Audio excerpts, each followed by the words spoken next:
Question को solve करने के लिए हमें समरूप त्रिभुज के बारे में पता होना चाहिए। अब समरूप त्रिभुज क्या होते हैं? समरूप त्रिभुज को आप ऐसे समझ सकते हैं जैसे कि दो हम शक्ल जैसे होते हैं वैसे ही समरूप त्रिभुज होते हैं। अरे कहना क्या चाहते हो? स्क्रीन पर आपको दो समरूप त्रिभुज दिख रहे होंगे। त्रिभुज ABC का कर्ण AB 9 है और त्रिभुज PQR का कर्ण PQ 18 है, यानी कि 9 का डबल है 18, यानी कि इसका कर्ण इसके कर्ण का डबल है। इसी प्रकार आप देखेंगे कि त्रिभुज ABC का आधार यानी कि इसकी ये जो BC भुजा है उसकी लंबाई है 15 इकाई और RQ की लंबाई है 30 इकाई, यानी 15 का डबल है 30। और इसी प्रकार आप देखेंगे कि इसका लंब 21 है और इसका लंब 42 यानी कि 21 का डबल है। तो पहली कंडीशन ये होती है समरूप त्रिभुज की कि उनकी भुजाएं समान अनुपात में होती है। अब समान अनुपात में कैसे, वो देख लेते हैं। अब मैं AB और PQ की तुलना करूंगा, यानी कि 18 में 9 से डिवाइड करूंगा तो 2 आएगा, और इसी प्रकार लंब की तुलना करूंगा यानी 2, और इसी प्रकार अगर 30 में 15 से डिवाइड करूंगा तो कितना आएगा 2, यानी कि ये समान अनुपात में है, यानी 2-2 का समान अनुपात है।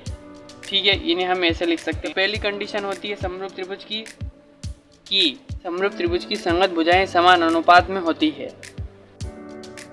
फिर आप एक बात और नोटिस करेंगे कि इनके जो कोण हैं, कोण A और कोण P दोनों सेम है, कोण C और कोण R दोनों सेम है 90 डिग्री 90 डिग्री, और कोण B और कोण Q भी सेम है। तो समरूप त्रिभुज की सेकंड कंडीशन होती है कि उनके संगत कोण बराबर होते हैं। समरूप त्रिभुज के संगत कोण बराबर होते हैं। और दोस्तों एक बात हम यहाँ से ये पता कर सकते हैं जो हमें उस सवाल में भी काम आने वाली है कि यदि इनकी भुजाएं समान अनुपात में होती है तो इनके कोण भी बराबर होंगे। आप याद रखें, यदि समरूप त्रिभुज की भुजाएं समान अनुपात में हो तो उनके संगत कोण बराबर होते हैं। इस लाइन को आप याद रखिए, इसी लाइन के थ्रू हम उस सवाल को प्रूफ करेंगे। दोस्तों क्वेश्चन में क्या दे रखा है, sin B बराबर sin Q।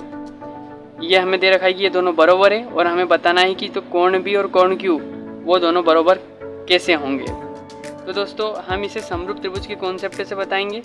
दोस्तों मैंने ये दो त्रिभुज बना लिए हैं। अब हम लिख लेते हैं कि क्वेश्चन में क्या दिया है। दोस्तों क्वेश्चन में दे रखा है कि sin B बराबर sin Q, ये दे रखा है, और हमें प्रूफ क्या करना है कि कोण B बराबर कोण Q। अब ये हम प्रूफ कैसे कर सकते हैं, तो हम पहले करेंगे भुजा। इनके हम भुजा हम समान अनुपात में बताएंगे। तो समान अनुपात में बताने के लिए हम क्या करेंगे, जो दिया है उसे लेंगे पहले, sin B बराबर sin Q। अब हमें भुजा कहाँ से लाएं दोस्तों, तो भुजा sin B के फॉर्मूले से लेकर आते हैं अपन। sin का फार्मूला क्या होता है, लंब बटे कर्ण। sin B बराबर क्या होता है, यहाँ से हम देखें तो sin B के अनुसार, यहाँ से अगर हम देखें sin B के अनुसार क्या हो जाएगा, sin B हो जाएगा हमारा इसके अनुसार लंब ये हो जाएगा तो AC अपॉन AB। यहाँ पर लिख देता हूँ sin B की जगह AC अपॉन AB। फिर बरोबर दोस्तों फिर sin Q क्या हो जाएगा, sin Q हो जाएगा PR अपॉन PQ। ये हमने लिख दिए हैं। आप बताना है कि भुजाएं समान अनुपात में होनी चाहिए। तो हम इसे सेटल कर लेते हैं। सेटल कैसे, यानी कि हमें क्या होना चाहिए, जो AC है AC के बटे में क्या होना चाहिए PR। ये दोनों लंब हो जाएंगे तो समान अनुपात में हो जाएंगे। तो मैं AC के बटे में PR, यानी कि इसको यहाँ पर ले आता हूँ AC अपॉन PR, और AB को इधर लेके जाएंगे AB अपॉन।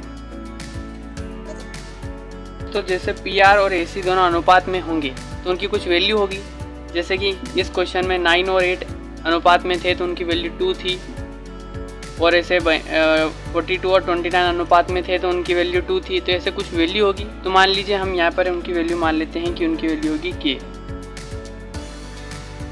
तो इससे एक बात और पता चलती है कि जो AC और PR और AB और PQ ये दोनों समान अनुपात में हैं, यानी कि हमने लंब और कर्ण को समान अनुपात में बता दिया है, लंब और कर्ण को। अब बची कौन सी, आधार वाली भुजा, तो हम इसे समान अनुपात में बता देंगे तो तीनों हमारी समान अनुपात में बन जाएगी। इस भुजा को कैसे समान अनुपात में बता सकते हैं, तो हम बताएंगे पाइथागोरस प्रमेय से। तो पाइथागोरस प्रमेय से मैंने क्या करा कि BC और QR की वैल्यू निकाल ली, √AB² माइनस AC² और QR की वैल्यू हो जाएगी √PQ² माइनस PR²। अब दोस्तों जिस प्रकार हमने इन भुजाओं का अनुपात में निकाला, ऐसे हम इन दोनों का अनुपात में निकाल देंगे। तो हम पहले बड़े त्रिभुज की भुजा को हम ऊपर रख लेते हैं, लिख लिया है। QR के बटे में हमने BC को लिख दिया है और उनकी वैल्यूज़ को भी बटे में लिख दिया है। अब दोस्तों क्या करेंगे हम, जो AB और AC हैं ये देखिए दोस्तों, अपन यहाँ पर ए बी की वैल्यू रख सकते हैं। ए बी बराबर के पी क्यू। जब ए बी पे स्क्वायर है तो यहाँ पर के पे स्क्वायर हो जाएगा और पी क्यू पे स्क्वायर हो जाएगा। इसी प्रकार हम ए सी की वैल्यू रख सकते हैं के स्क्वायर और पी आर स्क्वायर। और इसे सोल्व करेंगे दोस्तों तो Q R upon B C equal to ये कुछ ऐसी इक्वेशन बनेगी। फिर Q R upon B C equal to के, दोस्तों के स्क्वायर है, के स्क्वायर को हम यहाँ से कॉमन लेंगे और वो रूट से बाहर आ जाएगा तो के बचेगा और अंदर बचेगा P Q square minus P R square upon P Q square minus P R square. Same same में तो कट जाएगा, बचेगा 1, यानी Q R upon B C equal to आ जाएगा 1। अब दोस्तों आप यहाँ पर देख सकते हैं कि Q R upon B C equal to K और A C upon P R equal to A B upon P Q equal to K है, यानी कि इनके जो अनुपात है वो क्या है, तीनों के के है। तो हम इन्हें ऐसे लिख सकते हैं A C upon P R equal to A B upon P Q equal to Q R upon B C equal to K. इस लाइन से हमें क्या पता चल रहा है दोस्तों कि हमारी जो भुजाएं हैं वह समान अनुपात में है, और समान अनुपात में है तो हमारी जो लाइन है, ये समरूप त्रिभुज की भुजाएं समान अनुपात में हो तो उनके संगत कोण बराबर होते हैं, यानी कि प्रूफ होता है हमारा कि कोण भी बराबर कोण की होगा। आई होप दोस्तों आपको वीडियो पसंद आया हो। यदि वीडियो पसंद आया तो वीडियो को लाइक करें और चैनल को सब्सक्राइब करें। Thank you.